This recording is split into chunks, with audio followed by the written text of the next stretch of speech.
ఒక్క రోజు కూడా గాంజా నిర్మూలనకి రివ్యూ పెట్టిన పరిస్థితి కూడా మనకు కనిపించింది అధ్యక్ష.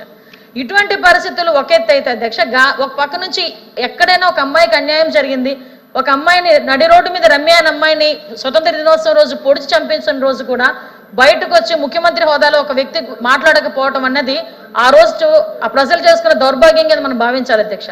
దాని పర్యవసానం ఏమైంది అధ్యక్ష, లాటరల్ గా వస్తూనే ఉంది అధ్యక్ష. ఈ రోజు పరిస్థితి చూస్తే ఆ రోజు అమరావతి మహిళా రైతుల గురించి కానీ ఎంత దారుణం అంటే ఈ ఒక డిజిటల్ కార్పొరేషన్ అనేది ఒక ఏర్పాటు చేసి ఆర్గనైజ్డ్ క్రైమ్ అని మేము ఎందుకు చెప్తున్నామంటే ఒక డిజిటల్ కార్పొరేషన్ అనేది ప్రభుత్వం ఏర్పాటు చేసి దాని నుంచి 140 మందికి సుమారుగా 140 మంది పైగా ఉద్యోగాలు ఇచ్చి వాళ్ళ ఉద్యోగాలు అంటే ఏంటో తెలుసా అధ్యక్ష, కోర్టులు ఏమైనా వ్యతిరేకంగా మాట్లాడితే మాకు కోర్టా, మేము మాట్లాడొచ్చా మాట్లాడకూడదు అవన్నీ అనవసరం అధ్యక్ష. వాళ్ళకి పోస్ట్కి ఎంత అమౌంట్ అయినా డిజిటల్ కార్పొరేషన్ నుంచి వచ్చింది, ఆ తీసుకున్న డబ్బులకి న్యాయం చేయాలి కాబట్టి కోర్టులని నిందించారు. కోర్టులోని జడ్జీలు వాళ్ళ ఫ్యామిలీస్ని బయటకు తీసుకొచ్చి చాలా దారుణంగా మాట్లాడిన పరిస్థితి. ఆ రోజు మేము బయటకు వచ్చి ఎవరైనా గట్టిగా మాట్లాడితే మా మీద నోటుకు వచ్చినట్టు మాట్లాడే పరిస్థితి. ఆఖరికి బయటకు వచ్చే అధ్యక్ష వాళ్ళ పార్టీ తాలూకా కార్యకర్తలు మా ఇళ్లలోకి వచ్చి మా ఆడపిల్లల్ని అత్యాచారాలు చేస్తారని చెప్పిన సందర్భాలు కూడా ఈ సందర్భంగా గుర్తు చేస్తున్నాను అధ్యక్ష. ఎందుకంటే ఈరోజు ఒక మహిళగా రాజకీయాల్లోకి రావాలంటేనే మహిళలు అన్న వాళ్ళు చాలా దమ్ము ఉండాలి. నెక్స్ట్ ఇంకోటి ఏంటంటే కట్స్, అది నా ఉద్దేశం దమ్ము అంటే వేరేది కాదు అధ్యక్ష, కట్స్ ఉండాలి. అట్ ద సేమ్ టైం ధైర్యం ఉండాలి. బయట ప్రపంచం ఏదైనా ఒక మాట మాట్లాడితే తట్టుకునే కెపాసిటీ ఉండాలి అధ్యక్ష. ఎంత తట్టుకుంటున్నాం కదా అని చెప్పి మా ఇళ్లలో ఆడపిల్లల గురించి మా గురించి ఫోటోలు మార్పు చేసి ఇష్టానుసారంగా పెట్టిన రోజు నేను ఇంచుమించుగా కొన్ని పదుల సంఖ్యలో నేను తీసుకెళ్లి కంప్లైంట్లు ఇచ్చిన పరిస్థితి ఉంది అధ్యక్ష. వాళ్ళ మీద కేసులు కట్టారో లేదో నాకు తెలియదు, కానీ మా మీద అయితే పదుల సంఖ్యలో కేసులు ఉన్న సంగతి మాకు తెలుసు అధ్యక్ష. ఇక్కడున్న ప్రతి సభ్యుల మీద కూడా కేసులు ఉన్నాయి, ఇక్కడున్న ప్రతి సభ్యుల మీద కూడా అబ్యూజింగ్ చేసే పరిస్థితులు కనిపించినాయి. ఇటువంటి సిచ్యువేషన్ నేపథ్యంలో ఈ రోజు అధికారంలోకి వచ్చిన తర్వాత గౌరవ చంద్రబాబు నాయుడు గారు అధికారంలోకి వచ్చారు. ఒక విధ్వంస పరిపాలన నుంచి విముక్తి కలగాలి అని ఒకే ఒక ఉద్దేశంతో గౌరవ చంద్రబాబు నాయుడు గారిని అదేవిధంగా కూటమి ప్రభుత్వాన్ని ఈరోజు రాష్ట్ర ప్రజలు ఎన్నుకొని దగ్గర 164 సీట్లు ఇచ్చారంటేనే ఆ గవర్నమెంట్తో ప్రజలు ఎంత విసిగిపోయారో మనందరం కూడా అర్థం చేసుకోవచ్చు అధ్యక్ష.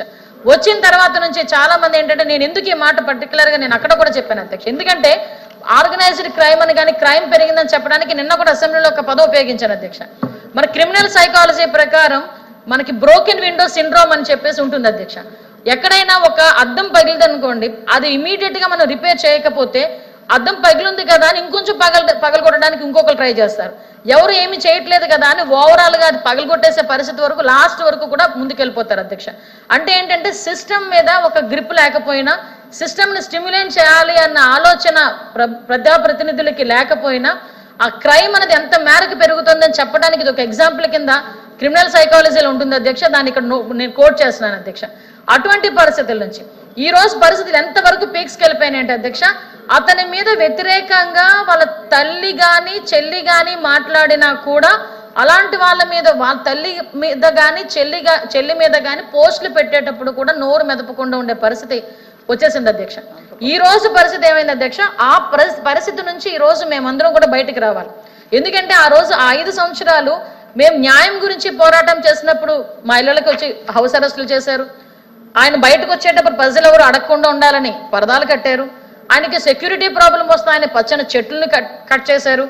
ఆఖరికి అతను మీటింగుల్లో కూర్చుంటే పెన్ను పెట్టుకునేవ్వలేదు అధ్యక్ష, బ్లాక్ చున్నీలు తీసుకునేవ్వలేదు అధ్యక్ష. బ్లాక్ చున్నీ కూడా తీసేసి అక్కడ పెట్టి వెళ్ళమనే పరిస్థితులు ఆడవాళ్ళు ఎదుర్కొన్నారు అధ్యక్ష.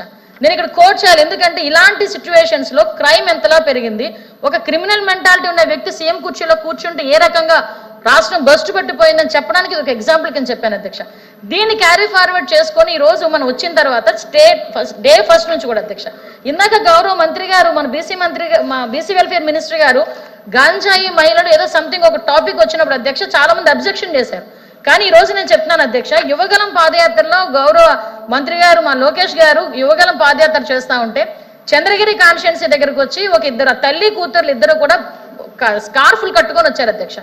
ఎందుకమ్మా ఏంటంటే ఏడుస్తున్నారు, ఏంటో కనుక్కోండి, ఏమైనా ఇబ్బంది ఏమో అని కనుక్కొని అడిగితే అధ్యక్ష, తల్లి వాళ్ళ కూతురు గురించి 10వ తరగతి చదువుతున్న కూతురు గురించి కంప్లైంట్ ఇవ్వడానికి, కంప్లైంట్ కాదండి, నా కూతుర్ని రక్షించండి, ఏదో ఒక డీ అడిక్షన్ సెంటర్లో జాయిన్ చేయండి, నా కూతురు గాంజాయికి అలవాటు చేసేసారు నా కూతుర్ని అని చెప్పి అప్పుడు వచ్చి మాట్లాడిన తర్వాత ఆ నేపథ్యంలో ఆ అమ్మాయిని ఇమ్మీడియట్గా ఎలాగ మనం రెస్క్యూ చేయాలి, ఆ అమ్మాయిని ఎలాగ మనం రక్షించుకోవాలన్న కాన్సెప్ట్ ఒక పక్కన మనం చేసుకుంటే ఫర్దర్గా మనం వచ్చిన తర్వాత గంజా నిర్మూలించాలని ఆ రోజే మేము అనుకున్నాం అధ్యక్ష. అప్పటి నుంచి కూడా ఒక రకంగా అంటే ఎంత మేరకు స్కూల్ బ్యాగ్స్ వరకు కూడా గంజా వెళ్ళిపోయిందని చెప్పడానికి మీకు ఎగ్జాంపుల్ చెప్పాను అధ్యక్ష.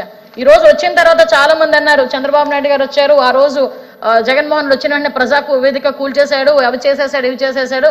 సో చంద్రబాబు నాయుడు గారు వచ్చిన తర్వాత కూడా అదే కక్ష సాధింపు చర్యలు మొదలవుతాయేమోనని చాలా రకాలుగా వాళ్ళు మాట్లాడారు, ఇంటలెక్చువల్స్ మాట్లాడుకున్నారు, ఏం జరుగుతుందని వెయిట్ చేశారు అధ్యక్ష. కానీ ఒక విజన్ ఉన్న నాయకుడిగా ఈ రోజు వ్యవస్థలని నిర్వీర్యం అయిపోయి అప్పుల ఊబిలో కూరుకుపోయిన ఈ ఆంధ్రప్రదేశ్ని బయటకు తీసుకురావాలంటే పగలు ప్రతీకారాలు అదన్నది ఒక చాప్టర్ పక్కన పెట్టి అభివృద్ధి సంక్షేమం కింద ముందుకెళ్ళాలి అని చెప్పి డే ఫస్ట్ నుంచి కూడా దాని మీదే ఆయన రివ్యూస్ చేసుకున్నారు, దాని మీదే ఆయన చర్యలు తీసుకుంటున్నారు అధ్యక్ష గారు, ముఖ్యమంత్రి గారు. ఆఖరికి ఎక్కడైనా ఒక ఆడపిల్ల అన్యాయం జరిగి చనిపోయిందంటే నేనైనా వెంటనే ఎస్పీ గారిని అడుగుతానో లేదో నాకు తెలియదు అధ్యక్ష. ముఖ్యమంత్రి స్థాయిలో వ్యక్తి మాట్లాడాలనుకుంటే ఒక డీజీపీ లెవెల్లోనే ఎవరో ఒకరితో మాట్లాడొచ్చు, కానీ ఒక ముఖ్యమంత్రి స్థాయి వ్యక్తి ఇమీడియట్ గా ఏ జిల్లా అయితే ఆ ఎస్పీకి ఫోన్ చేసి మాట్లాడే పరిస్థితి కూడా వచ్చి ఈ రోజు ఆ క్రైమ్ కంట్రోల్ చేసే పరిస్థితి వచ్చింది అధ్యక్ష. ఈ రోజు ఈ బిల్ కూడా అధ్యక్ష మీరు అడగొచ్చు, ఈ బిల్ ఇప్పుడు బిల్లు గురించి మాట్లాడండి అన్న కాన్సెప్ట్ లో రాయినా మీకు క్లియర్ గా చెప్తున్నా అధ్యక్ష.